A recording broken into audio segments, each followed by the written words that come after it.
Hello students, मेरा नाम विशु छतवानी है। मैं एक चार्टर्ड अकाउंटेंट रहा हूं और अभी असिस्टेंट प्रोफेसर हूं गवर्नमेंट कॉलेज में।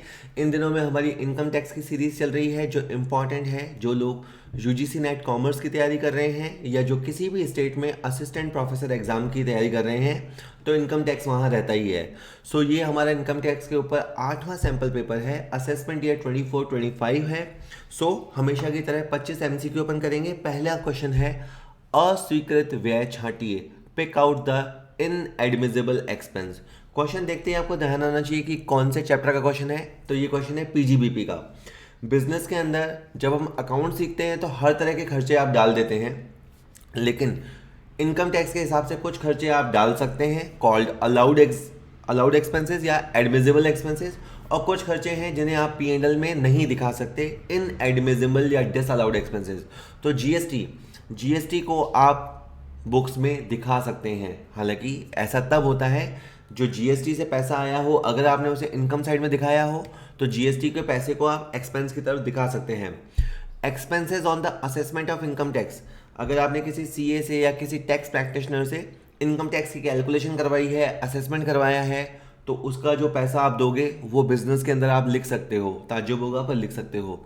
Income tax is a direct tax और इसे आप अपने P&L में नहीं दिखा सकते। अगर आपने दिया है तो इसे डिसअलाउ किया जाएगा। अकाउंट्स वाइज भी डिसअलाउ होता है। अकाउंट्स में भी हम जानते हैं कि इनकम टैक्स को पर्सनल एक्सपेंस माना जाता है, तो ये पर्सनल एक्सपेंस है, इसे आप बुक्स में नहीं दिखा सकते। बाकी रहा डेप्रीसिएशन तो बुक्स में आप दिखा सकते हो, सेक्शन 32 इसके ऊपर है और which is allowed expenses. So income tax आप नहीं दिखा सकते। अगला क्वेश्चन, और मैं हमेशा कहता हूँ क्वेश्चन को जैसे स्क्रीन पे आए स्क्रीन पॉज कर लो, आप खुद अटेम्प्ट करो, आपकी हाथों हाथ तैयारी होगी। रोज का अगर एक वीडियो है, रोज के 25 MCQ तैयार करते हैं। इसके अलावा क्वेश्चन बैंक मैंने प्रोवाइड करा ही रखा है ऐप के अंदर, बहुत अच्छी तैयारी हो जाएगी करना चाहें तो। माल वाहन भाड़े का भुगतान 30,000 रुपये रोकड़ में किया गया, अस्वीकृत व्यय होगा। तो अगेन इसका नियम क्या है, ये भी पीजीबीपी का क्वेश्चन है। एक सेक्शन है 40A3, वो कहती है कि आपको अगर एक आदमी को पेमेंट करना है तो एक दिन में 10,000 से ज़्यादा कैश नहीं दे सकते। 10,000 से ज़्यादा कैश आप पेमेंट कर ही नहीं सकते एक ही आदमी को, ठीक है, फॉर अ सिंगल रीज़न। लेकिन जो माल वाहक भाड़ा है, अगर कोई गाड़ियों के भाड़े ज़्यादा होते हैं तो ट्रांसपोर्ट के केस में आप 35,000 तक का पेमेंट कर सकते हो। तो इन्होंने जो भुगतान किया है वो 30,000 तक का है, तो ये फुल्ली अलाउड है। तो इसने पूछा कितना व्यय अस्वीकृत हो गया, तो कुछ भी अस्वीकृत, कुछ भी डिसअलाउ नहीं होगा, इसमें शून्य अस्वीकृत होगा। पूरा खर्चा आप दिखा सकते हो, कोई टेंशन नहीं है, ठीक है। इसके बाद मैंने डिटेल भी दिए हैं। अच्छा, बता दूं आपको, PDF आपको वीडियो के नीचे डिस्क्रिप्शन में मिल जाएगी, नहीं तो आप हमें व्हाट्सएप करके मंगा लिया करें, और इसके नीचे एक्सप्लेनेशंस होते हैं वो आप देख लिया करें, ठीक है। चलिए, हिंदी इंग्लिश अधिकतर मैं दोनों में एक्सप्लेनेशन भी देता हूँ। एक कंपनी ने अपने कर्मचारियों में परिवार नियोजन के प्रोत्साहन के संबंध में गत वर्ष में 1 लाख रुपए पूंजीगत व्यय किए। गत वर्ष में कंपनी को कितनी कटौती मिलेगी? ओके, तो अगेन ये पीजीबीपी का क्वेश्चन है। कंपनी होती है, वहाँ कर्मचारी होते हैं। कर्मचारियों में हम चाहते हैं फैमिली प्लानिंग अवेयरनेस फैलाएं कि भाई छोटा परिवार रखें या किस तरह से आप फैमिली प्लानिंग करें, उसकी तरह हम जागृति फैलाना चाहते हैं। 2 तरह के खर्चे होते हैं, रेवेन्यू खर्चा और कैपिटल खर्चा। तो याद रखिएगा, family planning expenditure first thing only allowed to company SSC. वैसे भी इस क्वेश्चन में कंपनी का है तो अलाउड है इसको। बाकी इंडिविजुअल एचयूएफ या बाकी जो 6 तरह के पर्सन है वो इस मद में कटौती नहीं ले सकते, इस एक्सपेंस की कटौती नहीं ले सकते। कंपनी ले सकती है। जो रेवेन्यू खर्चे होते हैं, रूटीन खर्चे होते हैं, उस पर पूरी 100% कटौती मिलेगी, और जो कैपिटल एक्सपेंडिचर होती है उसमें 1/5 कटौती मिलेगी। तो क्वेश्चन में कैपिटल एक्सपेंडिचर मतलब थोड़े हैवी एक्सपेंडिचर किए गए हैं जिससे असेट्स क्रिएशन होता है, तो 1/5 अलाउड होगा, 20,000 रुपये अलाउड होगा। बाकी का आपको आगामी आने वाले 4 साल में अलाउड होगा। ऐसा नहीं है 20 अलाउड होगा 80 डिसअलाउड हो जाएगा, 20-20 करके आपको 5 टुकड़ों में कटौती मिलेगी। ए इसका आंसर है, ठीक है। चलिए नेक्स्ट देखते हैं। कहता है एक व्यवसायी ने राजनीतिक पार्टी के सोविनियर में विज्ञापन पे 50,000 व्यय किए, उसे कटौती मिलेगी। जनरली जब हम पीजीबीपी पढ़ते हैं, पीजीबीपी का क्या मतलब, profit and gain from business and profession. तो जब हम पीजीबीपी वाला चैप्टर पढ़ते हैं तो हम एक आइटम को याद करते हैं कि अगर हम पॉलिटिकल पार्टी को डोनेशन देंगे या पॉलिटिकल पार्टी की पत्रिकाओं में विज्ञापन करेंगे तो हमें कटौती नहीं मिलेगी, ये बात सही है। मैं दोहराता हूँ, अगर आप पॉलिटिकल पार्टी को डोनेशन दोगे या पॉलिटिकल पार्टी की पत्रिकाओं में विज्ञापन दोगे तो आपको पीजीबीपी में कटौती नहीं मिलेगी। अब मैंने थोड़ा वर्ड चेंज किया, आपको कटौती मिल सकती है कहाँ, आपके जो 80C से लगा के 80U तक के डिडक्शन होते हैं उसमें जो आपका सेक्शन है 80GGC, यस 80GGC में आपको डिडक्शन मिल सकता है। तो पीजीबीपी में कटौती नहीं मिलेगी, अदर सोर्स में नहीं मिलेगी। ये कहना कि कटौती नहीं मिलेगी, कटौती आपको जीटीआई में जाके मिल सकती है। क्लियरिफिकेशन दिया गया है कि आप अगर राजनीतिक पार्टी को डायरेक्ट डोनेशन देते हो तो भी आपको कटौती मिलेगी, कैश में नहीं देना। और अगर आप उनकी पत्रिकाओं में विज्ञापन में पैसा खर्च करते हो तो भी आपको कटौती मिलेगी। यहाँ साफ लिखा है कॉन्ट्रीब्यूशन टू पॉलिटिकल पार्टीज में एक्सपेंडिचर इनकर्ड डायरेक्टली और indirectly on the advertisement in any publication, souvenir, brochure, tract, pamphlet और द लाइक बाय और on behalf of political party for its advertising. ठीक है, चलिए ओके। धारा 80E के अंतर्गत उच्च शिक्षा हेतु लिए गए लोन पर ब्याज की छूट की सीमा क्या है? तो ये आपका डिडक्शन वाला टॉपिक आ गया। 80E, अगर आप हायर एजुकेशन लोन लेते हो खुद के लिए, बच्चों के लिए, स्पाउस के लिए, स्पाउस मतलब जीवन साथी के लिए, तो आप जब उसका ब्याज चुकाते हो तो ब्याज कंपोनेंट की कटौती मिलती है। इसकी कोई लिमिट नहीं है, इसकी यानी कोई मॉनेटरी लिमिट नहीं है। जैसे हाउसिंग लोन है तो उसमें 2 लाख रुपए तक की कटौती मिलती है। एजुकेशन लोन का जो इंटरेस्ट कंपोनेंट है, प्रिंसिपल कंपोनेंट की तो कटौती मिलती नहीं है, इंटरेस्ट कंपोनेंट की कोई लिमिट नहीं है, देयर इज नो लिमिट। तो डी इसका आंसर होगा। कुछ पॉइंट्स और देख लीजिए। देखिए 80E का डिडक्शन केवल इंडिविजुअल के लिए है, बाकी किसी के लिए नहीं है। ठीक है। टैक्स बेनिफिट केवल जब आप देखो लोन लोगे, एजुकेशन लोन, सपोज करो 10 लाख का एजुकेशन लोन लिया और आप बाद में ब्याज भी चुकाओगे तो आपको ब्याज की कटौती मिलेगी, जो प्रिंसिपल अमाउंट है उसकी कटौती नहीं मिलेगी। और ये किस तरह का कोर्स होना चाहिए? ये हायर एजुकेशन का कोर्स होना चाहिए। हायर एजुकेशन का क्या मतलब है? 12वीं के बाद जो पढ़ाई होती है उसे अपन हायर एजुकेशन कह देते हैं, उसके लिए होना चाहिए। लोन आपको कहाँ से लेना है? या तो किसी बैंक से, या फाइनेंशियल इंस्टीट्यूशन से, या अप्रूव्ड चैरिटेबल इंस्टीट्यूशन, इन जगहों से ही लोन लेना है। आपने जैसे फ्रेंड से, रिश्तेदार से लोन ले लिया, ब्याज भी चुकाया होगा, पर उसकी कटौती तब नहीं मिलेगी क्योंकि उसको प्रूव करना मुश्किल होता है। ठीक है। और प्रिंसिपल अमाउंट की कटौती नहीं मिलती। जैसे ये बार बार मैं इसलिए कह रहा हूँ क्योंकि हाउसिंग लोन में जो प्रिंसिपल होता है उसकी भी कटौती मिलती है, इंटरेस्ट की कटौती भी मिलती है। ठीक है।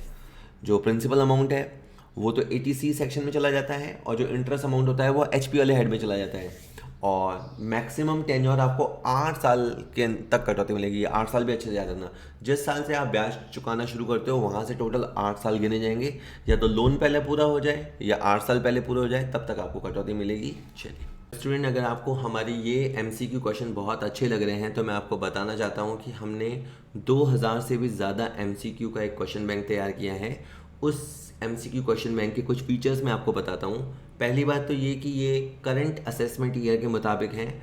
हम हर साल हमारा इनकम टैक्स का क्वेश्चन बैंक अपडेट किया करते हैं, तो आपको अपडेटेड MCQ मिलेंगे।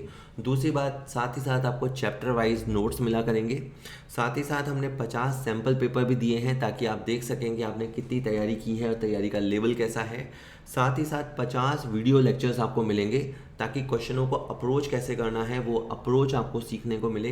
ये सारे के सारे क्वेश्चन हिंदी में और साथ ही साथ अंग्रेज़ी में भी हैं ताकि किसी भी मीडियम के स्टूडेंट्स इसको कर सकें। अगर आप असिस्टेंट प्रोफेसर की तैयारी कर रहे हैं और UGC नेट कॉमर्स की तैयारी कर रहे हैं तो ये इनकम टैक्स का क्वेश्चन बैंक आपके लिए रामबाण साबित होगा।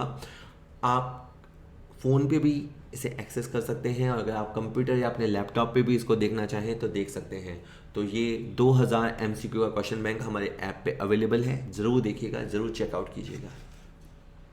क्वेश्चन, धारा 44 AD के अंतर्गत कौन पात्र करदाता नहीं है? Under section 44 AD who is not an eligible assessee. तो देखिए 44 AD क्या है? ये बनाई गई है स्मॉल बिजनेसमैन के लिए। देखिए जो बड़े बिजनेस हाउसेज हैं उनको तो अपना हिसाब किताब रखना ही रखना है, कोई इफ एंड बट नहीं है। लेकिन जिनका टर्नओवर 2 करोड़ तक का है उनको हम स्मॉल बिजनेसेस मानते हैं। वो चाहें तो 44 AD ऑप्ट कर सकते हैं। उनका जितना टर्नओवर है उस पर 8% प्रॉफिट हुआ है ये मान सकते हैं। अगर डिजिटली पैसा मिलता है, खाते में पैसा मिलता है, तो जितना पैसा उनके अकाउंट में आया है सेल के थ्रू उसका 6% वो अपना इनकम मान सकते हैं और उनको लंबे चौड़े हिसाब रखने की ज़रूरत नहीं है। ये फैसिलिटी किस किस को मिली गई है? इंडिविजुअल को ये फैसिलिटी है, वो ऐसा कर सकता है। एक HUF भी ये ऑप्शन ले सकता है। एक पार्टनरशिप फर्म भी 44AD ऑप्ट कर सकती है। लेकिन जो LLP फर्म है, LLP फर्म को ये ऑप्शन नहीं है। LLP फर्म को अपने खाते रखने होंगे। 3 सेक्शन आप बहुत अच्छे से देख के जाइएगा, उसमें से क्वेश्चन 100% बनते ही बनते हैं। एक तो है 44AD which is for small businessman, एक है 44ADA जो कि है स्मॉल प्रोफेशनल्स, और एक है 44AE जो कि गाड़ी मालिकों के लिए है। 44AD LLP firms, AOP companies को नहीं मिल सकती। जिनका टर्नओवर 2 करोड़ से ज़्यादा है उनको नहीं मिल सकती। जो कुछ खास तरह के बिजनेसेस हैं उनमें नहीं मिल सकती। अगर कोई व्यक्ति कमीशन या ब्रोकरेज से इनकम कमाता है उनके लिए नहीं है। जो व्यक्ति 10AA, 80IA, IB, IAB, IC, ID वगैरह वगैरह सेक्शंस का जो खास इंडस्ट्रीज़ के सेटअप पे मिलती है, उस केस में उनको 44AD का बेनिफिट नहीं मिल सकता। ठीक है। यदि गत वर्ष में बीमा कमीशन की राशि 60,000 से ज़्यादा नहीं है तो खर्चों की अधिकतम कटौती मिलेगी। अब ये क्वेश्चन है इंश्योरेंस एजेंट का। हमें पता है इंश्योरेंस एजेंट का क्या करता है। वो अपने क्लाइंट्स के पास जाता है, उनको इंश्योरेंस के बेनिफिट समझाता है, उनको फ़ायदा बताता है कि जीने से ज़्यादा फ़ायदा मरने में है। मजाक कर रहा हूँ। तो कुल मिला के इंश्योरेंस एजेंट कन्विंस करता है और लोगों को से इंश्योरेंस करवाता है। ठीक है। फिर उसको कमीशन मिलता है। उसको अगेन हिसाब किताब रखना चाहिए। खास करके बड़ा एजेंट है तो उसको हिसाब किताब रखना चाहिए। लेकिन अगर वो एक छोटा एजेंट है तो हम ये मानते हैं, हम मतलब इनकम टैक्स से मानता है कि नए बिजनेस को लाने में 50% खर्चा हुआ होगा। रिन्यूअल बिजनेस मतलब पुरानी पॉलिसी को ही रिन्यू कराने में 15% खर्चा हुआ होगा। और अगर न्यू और रिन्यूअल का अलग अलग हिसाब नहीं रखा हुआ है तो 1/3 राशि का खर्चा हुआ होगा। तो अगर किसी व्यक्ति को 60,000 कमीशन मिली है तो 1/3 के नाते 20,000 का खर्चा हुआ होगा। तो बिना हिसाब रखे ये मान लेंगे कि 60,000 की कमीशन पे 20,000 का खर्चा हुआ होगा और बाकी 40,000 उसकी इनकम मानी जाएगी।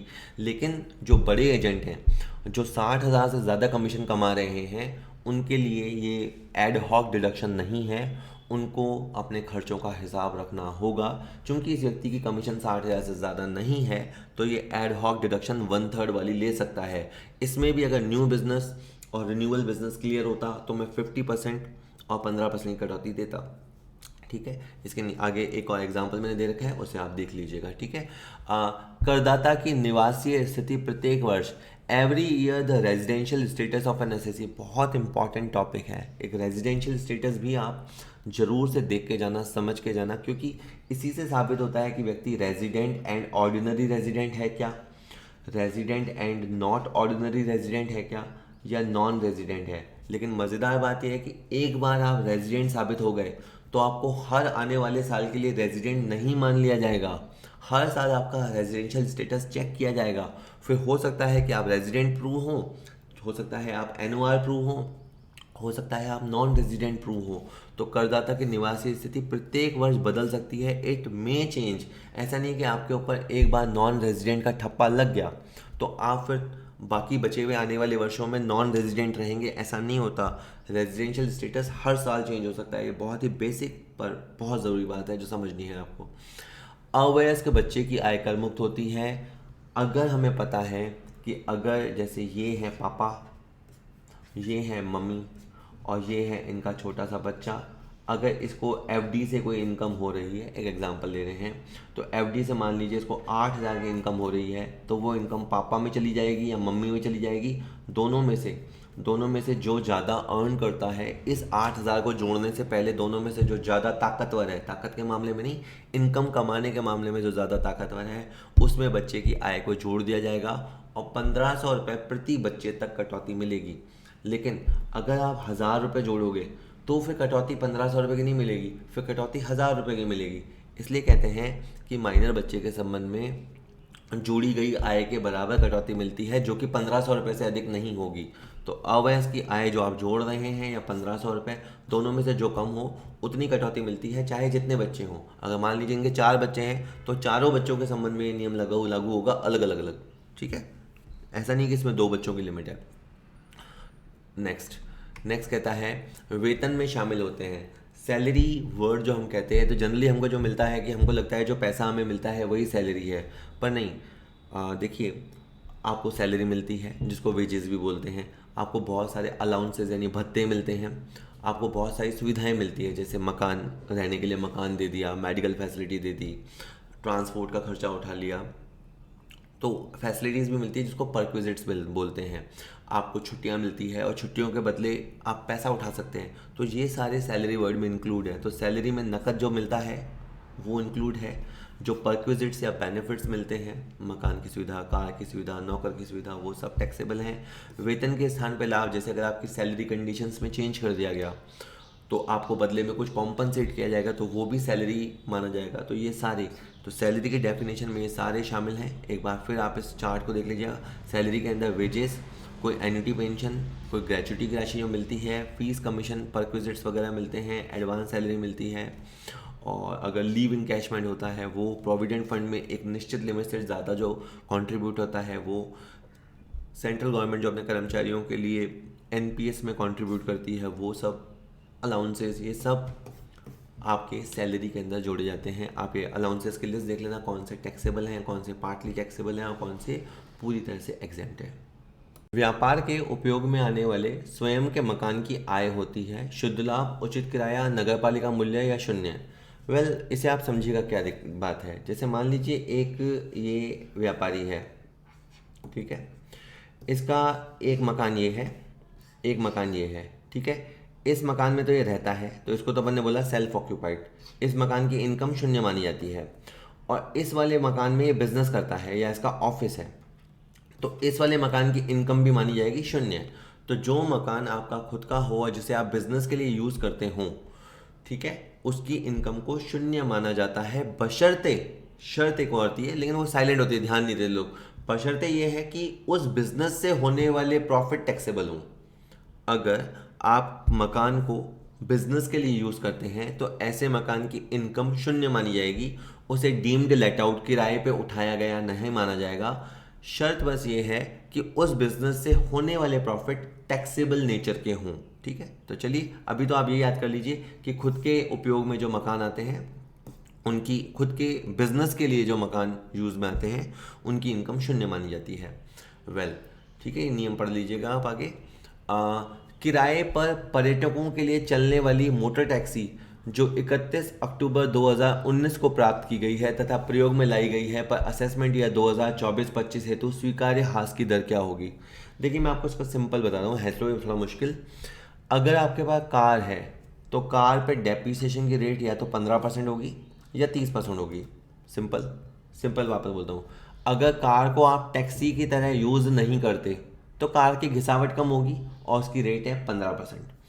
अगर कार को आप टैक्सी की तरह यूज़ करते हो, गाड़ी को टैक्सी की तरह यूज़ करते हो, तो उस पर आपकी डेप्रिसिएशन की अलाउड रेट होगी 30%। लेकिन कुछ 8-9 महीने सावन के, ऐसे याद कर लीजिए, कुछ 8-9 महीने सावन के ऐसे थे, अगस्त 2019 में से लेकर मार्च 2020 तक के कुछ महीने ऐसे थे जब इस रेट को बढ़ाया गया था।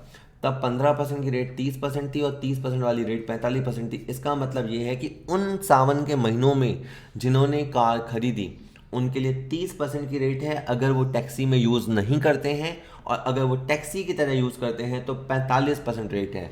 तो देखिए इस व्यक्ति ने किराए पे चलाने के लिए टैक्सी ली है उन सावन के महीनों में, तो इसके लिए इसको 45% की रेट से डेप्रिसिएशन अलाउ किया जाएगा। तो बहुत ही खास तरह का क्वेश्चन है, बहुत ही स्पेसिफिक, फिर भी मैं आपको याद करा देता हूँ। मोटर कार पे जनरली रेट है 15%, और अगर टैक्सी की तरह यूज़ करते हो तो टैक्सी ये यहाँ पे है, ठीक है, टैक्सी की तरह यूज़ करते हो तो 30%, ठीक है।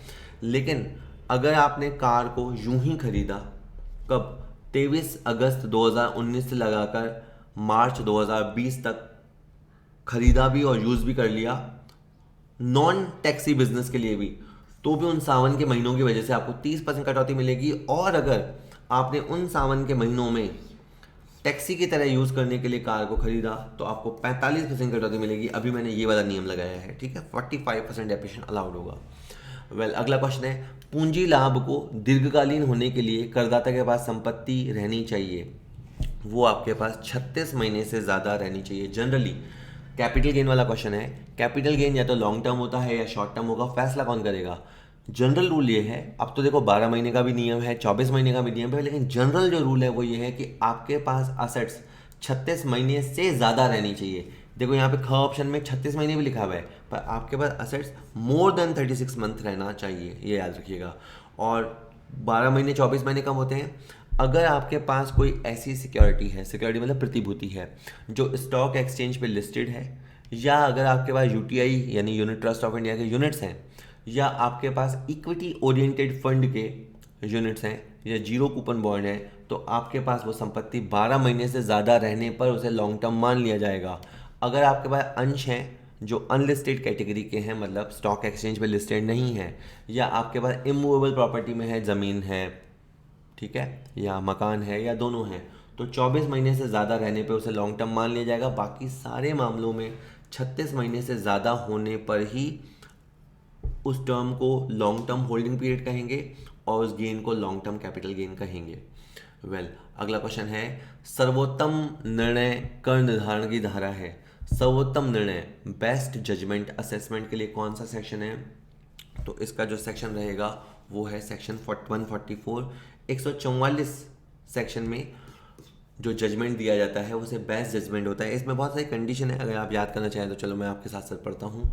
अगर जो असेसी है उसने धारा 139(1), 139(4) और 139(5) में बताई गई अवधि तक अपना रिटर्न फाइल नहीं किया है, या अगर उसे 142(1) और 142(2)(a) में नोटिस इशू किए गए थे और उन्होंने उस कंडीशंस को, शर्तों को पूरा नहीं किया है, या अगर उसे 143(2) के तहत उसने आईटीआर तो फाइल किया है, लेकिन जो उसे नोटिस इशू किया गया 143(2) के तहत उसका उसने जवाब नहीं दिया है, तो जो असेसिंग ऑफिसर है वो सारे फैक्ट्स को देखेगा, एसएससी को एक सुनवाई का मौका देगा, लेकिन अगर वो उपस्थित नहीं होता है तो वो एक्स पार्टी डिसीजन दे देगा, जिसको बेस्ट जजमेंट असेसमेंट, फिर वो अपने हिसाब से कैलकुलेशन करेगा और वन पार्टी डिसीजन दे देगा, क्योंकि सामने वाला तो आया ही नहीं है। तो फिर जज जो असेसिंग ऑफिसर को सही लगेगा वो उसका बेस्ट जजमेंट कर देगा। सर्वोत्तम कर निर्धारण धारा 144 याद रखेगा। इसके बाद कहता है, income of a minor child from a FD with a bank made out of a income earn from scholarship is. यूँ समझो कि कोई बच्चा है, उसको बहुत कोई अच्छी स्कॉलरशिप मिली, वो बहुत इंटेलिजेंट रहा होगा, उसको स्कॉलरशिप मिली। अब मान लेते हैं कि उसको 5 लाख रुपए की स्कॉलरशिप मिली, ठीक है। अब बच्चे ने क्या किया, या बच्चे के माँ बाप ने क्या किया, उस 5 लाख की एफडी करा दी और उस एफडी पे 40,000 का ब्याज बना। अब यहाँ से क्वेश्चन खड़ा हो जाता है कि ये स्कॉलरशिप मिलती है वो तो एग्जेम्प्ट होती है, लेकिन उससे जो एफडी बनी और एफडी का जो ब्याज बना वो क्या बच्चे की इनकम मानी जाएगी, पापा की इनकम मानी जाएगी, मम्मी की मानी जाएगी, दोनों में से जो ज़्यादा होगी उसका होगा, या ये एग्जेम्प्ट होगी? ऐसे बहुत सारे क्वेश्चन होते हैं। तो देखिए, आप ये सोचो कि एफडी का ब्याज कमाने में क्या किसी टैलेंट की या हार्डवर्क की ज़रूरत होती है? नहीं। अगर किसी इनकम में बच्चे के टैलेंट की ज़रूरत होती है, हार्डवर्क की ज़रूरत होती है, तो वो इनकम बच्चे में जाती है। आप कह सकते हैं कि सर ये इंटरेस्ट तो आया तो स्कॉलरशिप की वजह से, और हाँ वो तो बच्चे के टैलेंट की वजह से। मैं मानता हूँ कि जो स्कॉलरशिप आई थी वो बच्चे के टैलेंट की वजह से आई थी, और वो एग्जाम्ट है, एग्जाम नहीं होती तो बच्चे में जुड़ जाती, वहाँ तक ठीक है। लेकिन ये जो ब्याज कमाया है ना, इसमें किसी भी तरह के फिजिकल या मेंटल लेबर की ज़रूरत नहीं है। तो ऐसी इनकम माता या पिता में जोड़ी जाती है, दोनों में से जिसकी इनकम ज़्यादा चल रही हो। इस इनकम को, इस 40,000 को जोड़ने से पहले जिस माता या पिता की इनकम ज़्यादा चल रही है उसके अंदर इस बच्चे की आय को जोड़ा जाएगा। तो इसका आंसर बी होगा। आप सारे ऑप्शन पढ़ लीजिएगा, ठीक है। इसका आंसर बी रहेगा, बच्चे के माता या पिता में जोड़ा जाएगा और फिर 1500 रुपये तक की कटौती दी जाएगी। कभी भी ये याद मत करना 1500 की कटौती दी जाएगी, 1500 तक की कटौती दी जाएगी। चलिए, the central government has been empowered by entry number this of the union list of the schedule 7 of the constitution of India to levy tax on income other than agriculture income। कृषि आय के अलावा अन्य कोई आय है तो उस पर कर लगाने के लिए केंद्र सरकार को अधिकार संविधान की अनुसूची की संघ सूची की प्रविष्टि संख्या डैश डैश के तहत दिया गया है। तो देखिए, हमें पता है कि संविधान में अधिकारों को बांटा गया है। एक संघ सूची है, यूनियन लिस्ट है, जिसपे केंद्र कानून बनाएगा। एक राज्य सूची है जिसपे राज्य या स्टेट कानून बनाएगा, और एक समवर्ती या कॉन्करेंट लिस्ट है जिसपे कोई भी कानून, यानी दोनों में से कोई भी कानून बना सकता है। केंद्र सरकार भी बना सकती है, राज्य सरकार भी बना सकती है। अब इनकम टैक्स कौन लगाएगा? तो ये पावर सेंट्रल गवर्नमेंट को दिया है, लेकिन एग्रीकल्चर इनकम पे टैक्स को छोड़ के, और क्लियर करता हूँ, एग्रीकल्चर इनकम पे जो टैक्स लगाएगा वो स्टेट लगाएगा, बाकी कोई भी इनकम होगी तो उस पर टैक्स सेंटर लगाएगा। ये बात कहाँ लिखी है? ये बात संघ सूची की प्रविष्टि संख्या 82 में लिखी है, 82 में लिखी हुई है। तो आपको ये नंबर याद रखना है, सिंपल है, या नंबर याद रखना है। कुछ इंपॉर्टेंट नंबर अगर आप याद करना चाहें तो यूनियन लिस्ट में जो प्रविष्टि संख्या 82 है उसमें लिखा गया है कि इनकम पे टैक्स लगाने के नियम केंद्र बनाएगा सिवाय एग्रीकल्चर इनकम को छोड़कर। कस्टम ड्यूटी कितनी होगी इसके नियम केंद्र बनाएगा, ये बात प्रविष्टि संख्या 83 में लिखी है। कितनी एक्साइज ड्यूटी होगी इसके भी नियम सेंटर बनाएगा। कॉरपोरेशन टैक्स कितना होगा, कैपिटल वैल्यू कैसे निकाली जाएगी, इंटर स्टेट सेल यानी एक राज्य से दूसरे राज्य के बीच में जो सेल होती है जिसको इंटर स्टेट सेल बोलते हैं, उस पर भी टैक्स के नियम सेंटर बनाएगा। इसके अलावा सर्विसेज पे टैक्स लगाया जाएगा क्या, इसके लिए एंट्री नंबर 92C है, ये रेजिड्यूरी सेक्शन है। इसके अलावा एग्रीकल्चर इनकम पे टैक्स लगेगा क्या, इसके संबंध में नियम राज्य बनाएगा, और भी बहुत सारे मैटर हैं जिन पे राज्य नियम बनाएगा। ठीक है, चलिए इसके बाद बात कर लेते हैं। The income tax act 1961 came into force with effect from. हमें पता है जब भी हम आयकर अधिनियम पढ़ते हैं तो आयकर अधिनियम 1961 बोलते हैं, तो ये प्रभावी कब हुआ था? 1 अप्रैल 1962 से 31 मार्च 1961 से। तो ये प्रभावी हुआ था 1 अप्रैल 1962 से। हालांकि इस एक्ट का नाम इनकम टैक्स एक्ट 1961 है, लेकिन ये प्रभावी हुआ था 1 अप्रैल 1962 से। ठीक है, इसके बारे में कुछ खास बातें देख लीजिएगा। इस जो एक्ट है इसमें 298 धाराएं हैं और 14 स्केड्यूल्स हैं, और बातें भी आप पढ़ लीजिएगा। मैं बता चुका, पीडीएफ आपको वीडियो के नीचे डिस्क्रिप्शन में मिल जाएगी, या आप हमें व्हाट्सएप करके मंगा सकते हैं। ठीक है, amongst the following dash dash is empowered to levy tax on agriculture income. तो ये वहीं आ गया था, एग्रीकल्चर इनकम पर टैक्स लगाने का जो अधिकार है वो स्टेट गवर्नमेंट को है। ठीक है, क्योंकि ये स्टेट लिस्ट में गिवन है। चलिए नेक्स्ट क्वेश्चन है, circular and notifications are binding on the. तो जो परिपत्र और सूचनाएं जारी किया करता है, और जनरली ये सीबीडीटी जारी करता है, तो जो सर्कुलर्स वगैरह होते हैं उनका ख्याल रखना होता है किनको, जो इनकम टैक्स अथॉरिटीज़ होते हैं उनको। सीबीडीटी उसे जारी करता है, असेसीज पे वो लागू होते हैं, आईटीएटी भी अपने जजमेंट देता रहता है। इनकम टैक्स अथॉरिटीज़ पर ये बाध्यकारी होते हैं नोटिफिकेशन एंड सर्कुलर्स। ठीक है, तो डी इसका आंसर है। वेल 20वां क्वेश्चन कहता है, when an assessee has 2 house properties for self occupation the benefit on nil annual value will be available in respect of. मान लीजिए मिस्टर ए हैं, ये अमिताभ बच्चन हैं, इनके पास 2 मकान हैं, एक ये मकान है और एक और ये मकान है, हाउस प्रॉपर्टी है। इसको भी ये सेल्फ ऑक्यूपाइड प्रॉपर्टी शो कर सकते हैं, इसको भी सेल्फ ऑक्यूपाइड प्रॉपर्टी शो कर सकते हैं। एक ज़माने में नियम ये था कि एक प्रॉपर्टी को आप सेल्फ ऑक्यूपाइड शो करोगे और दूसरी को किराए पर दिया गया है ऐसा मान लिया जाएगा, लेकिन अब ये आसान कर दिया गया है, या कहें रिलैक्सेशन दे दिया गया है। अब आप दो प्रॉपर्टीज़ को सेल्फ ऑक्यूपाइड दिखा सकते हो। तो इसका आंसर बिल्कुल सही है, A answer. Both the properties को सेल्फ ऑक्यूपाइड शो कर सकते हो। ये कहना कि पहले जिसको खरीदा गया है या बनवाया गया है उसे एसओपी शो करेंगे, ऐसा नहीं है। दो में से कोई एक को आप एसओपी शो करोगे, दूसरी को डीम्ड लेट आउट करना पड़ेगा, ये पहले था अब नहीं है। अब तो मैंने कहा 2 प्रॉपर्टी को आप सेल्फ ऑक्यूपाइड शो कर सकते हो, और बाकी चौथा नियम भी कोई खास नहीं है, तो दोनों प्रॉपर्टी को आप सेल्फ ऑक्यूपाइड शो कर सकते हैं। Lina received 30,000 rupee as arrear of rent during the previous year 2023-24. The amount taxable under section 25 would be. Well, मान लीजिए कि एक लीना करके मकान की ओनर हैं, उनका अपने किराएदार से डिस्प्यूट चल रहा होगा, अब उसका जजमेंट आ गया है और इनको 30,000 रुपये मिले। तो ये किसी पुराने प्रीवियस ईयर के थे जो इनको इस प्रीवियस ईयर 23-24 में मिले। तो जो एरियर रेंट होता है वो तब टैक्सेबल होता है जब वो मिलता है, और वो जितना मिलता है उतना टैक्सेबल होता है सब्जेक्ट टू 30% स्टैंडर्ड डिडक्शन। तो जैसे इनको 30,000 रुपये मिले, तो इसमें से 30% का तो स्टैंडर्ड डिडक्शन हो गया, यानी 9,000 का स्टैंडर्ड डिडक्शन हो गया सेक्शन 25A में, और बाकी का 21,000 रुपये टैक्सेबल होगा। तो आपको 21,000 यानी बी इसका आंसर याद रखना है, समझ लेना है कि अगर आपका ये नहीं कहेंगे डूबा हुआ रेंट अलग होता है, उसके लिए अनरियलाइज रेंट होता है, ये बकाया किराया होता है जिसे एरियर रेंट बोलते हैं। तो एरियर रेंट दोनों पे ही सेक्शन 25A है। अगर आप अनरियलाइज रेंट की रिकवरी करते हैं या एरियर रेंट की रिकवरी करते हैं, दोनों के नियम बिल्कुल सेम है। जब मिलेगा तब टैक्सेबल होगा, हाउस प्रॉपर्टी हेड में टैक्सेबल होगा, चाहे अब वो प्रॉपर्टी आपके पास है चाहे नहीं है। हो सकता है कि प्रॉपर्टी आपने बेच दी हो, दोनों ही मामलों में आपको 30% स्टैंडर्ड डिडक्शन मिलेगा। ठीक है। इसका एक और क्वेश्चन कर लेते हैं कि जो विद्या है, विद्या को 90,000 रुपये मिले मई 2023 में। ये पहले डूबत हो चुका था, इसको 21-22 के दौरान उसको कटौती मिल गई थी। मतलब क्या हुआ होगा, 21-22 के दौरान इसका 90,000 रुपया अनरियलाइज रहा होगा। इसने जब हाउस प्रॉपर्टी की कैलकुलेशन करी तो उसमें जो रेंट रिसीवेबल होता है, जो स्टेप 2 पे लिखा जाता है, उसमें से उसको उसने घटा के दिखा दिया। असेसिंग ऑफिसर ने इसको ऐसा करने दिया, मतलब उन्होंने अनरियलाइज रेंट को एडमिट किया कि हाँ भाई आपका किराया डूब गया। अब किस्मत की बात है कि वो रेंट हमको वसूल हो गया, हालांकि वसूल करते समय हमारे को कानूनी खर्चे हुए। तो यहाँ ध्यान दीजिएगा कि अनरियलाइज रेंट की रिकवरी पे जो वसूली पे खर्चे होते हैं उनको कंसीडर नहीं किया जाता है। सीधी बात यह है कि आपको 90,000 रुपये मिले, दूसरी बात यह है कि आपको उसके ऊपर 30% की स्टैंडर्ड डिडक्शन मिलेगी, और उसके बाद जो शेष राशि है वो शेष राशि टैक्सेबल होगी। तो इस मामले में 63,000 की राशि टैक्सेबल होगी। समझने वाली बात यह है कि किराए को वसूल करने के संबंध में अगर आपके कोई व्यय हुए हों तो उसको कंसीडर नहीं किया जाता, उसकी कोई कटौती नहीं मिलती। मेन आपको ये बात समझनी है, ठीक है। चलिए, उसके बाद गणेश और राजेश एक सेल्फ ऑक्यूपाइड वाली प्रॉपर्टी के को ओनर हैं।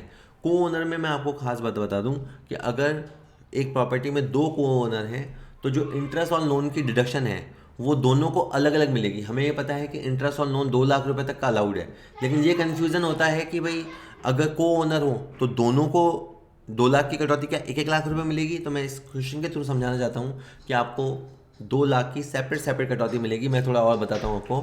गणेश और राजेश एक प्रॉपर्टी में को ओनर है, दोनों का 50-50% प्रॉपर्टी में हिस्सा है। उन लोगों ने 2,05,000 रुपये का ब्याज दिया, दोनों ने 2,05,000 का ब्याज गणेश ने दिया और 2,05,000 का ब्याज राजेश ने दिया। मैं ये कह रहा हूँ 2 लाख की कटौती इसको मिलेगी, 2 लाख की कटौती इसको मिलेगी, दोनों को सेपरेट कटौती मिलेगी। तो को ओनरशिप में ये बहुत बड़ा बेनिफिट है जो होता है, ठीक है। 2 लाख ईच है। इसके बाद 2 क्वेश्चन और हैं अपने। एक बिजली कंपनी है, वो सीधी रेखा विधि से मूल्यह्रास चार्ज करती है अपनी हर एसेट्स पे। उन्होंने मई के अंदर अपनी एक मशीन को बेच दिया 1,20,000 में। वैसे साल के शुरू में मशीन की WDV 1,35,000 रुपये थी। वर्ष के दौरान और कोई नई मशीन नहीं खरीदी गई, तो इस 15,000 के अंतर को क्या माना जाता है। अगर आप एक नॉर्मल PGBP वाला चैप्टर कर रहे होते तो मैं आपको ये बोलता कि इनकी WDV थी 1,35,000 रुपये और इन्होंने इसे 1,20,000 रुपये में सेल किया, 15,000 को इनको लॉस हुआ। इसे शॉर्ट टर्म कैपिटल लॉस कहेंगे जनरली। लेकिन अगर पावर सप्लाई कंपनी की बात है, अगर कोई पावर सप्लाई कंपनी की बात है, तो ये जो 15,000 का लॉस हुआ इसको नाम दिया जाएगा टर्मिनल डेप्रिसिएशन।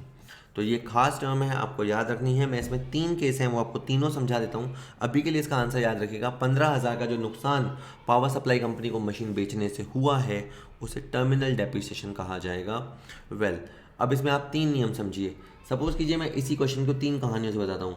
एक प्रॉपर्टी थी बेसिकली 2 लाख रुपए की थी, तो ये बेसिकली उसकी कॉस्ट थी 2 लाख रुपए। उसकी धक्के खा के या डेप्रिसिएशन घटा के WDV हो गई है 1,35,000 रुपये। सपोज कीजिए कि आपने इसको सेल किया 1,20,000 रुपये, ठीक है। तो आपको घाटा हुआ कितने का, 15,000 का। तो इस घाटे को नाम देंगे टर्मिनल डेप्रिसिएशन, और ये आप दिखाएंगे कहाँ पे, PGBP में। यही सारी बातें लिखी हुई है, आप पढ़ लीजिएगा। तो 15,000 PGBP हेड में एज अ लॉस दिखाया जाएगा। सपोज करो कि आपने इसको 1,35,000 वाली चीज़ को 1,65,000 में बेचा, तो आपको 30,000 का प्रॉफिट हुआ। तो 30,000 का जो प्रॉफिट हुआ इसे कहेंगे बैलेंसिंग चार्ज। इसको आप नाम देंगे बैलेंसिंग चार्ज, और ये आपका टैक्सेबल होगा कहाँ पे, PGBP हेड में।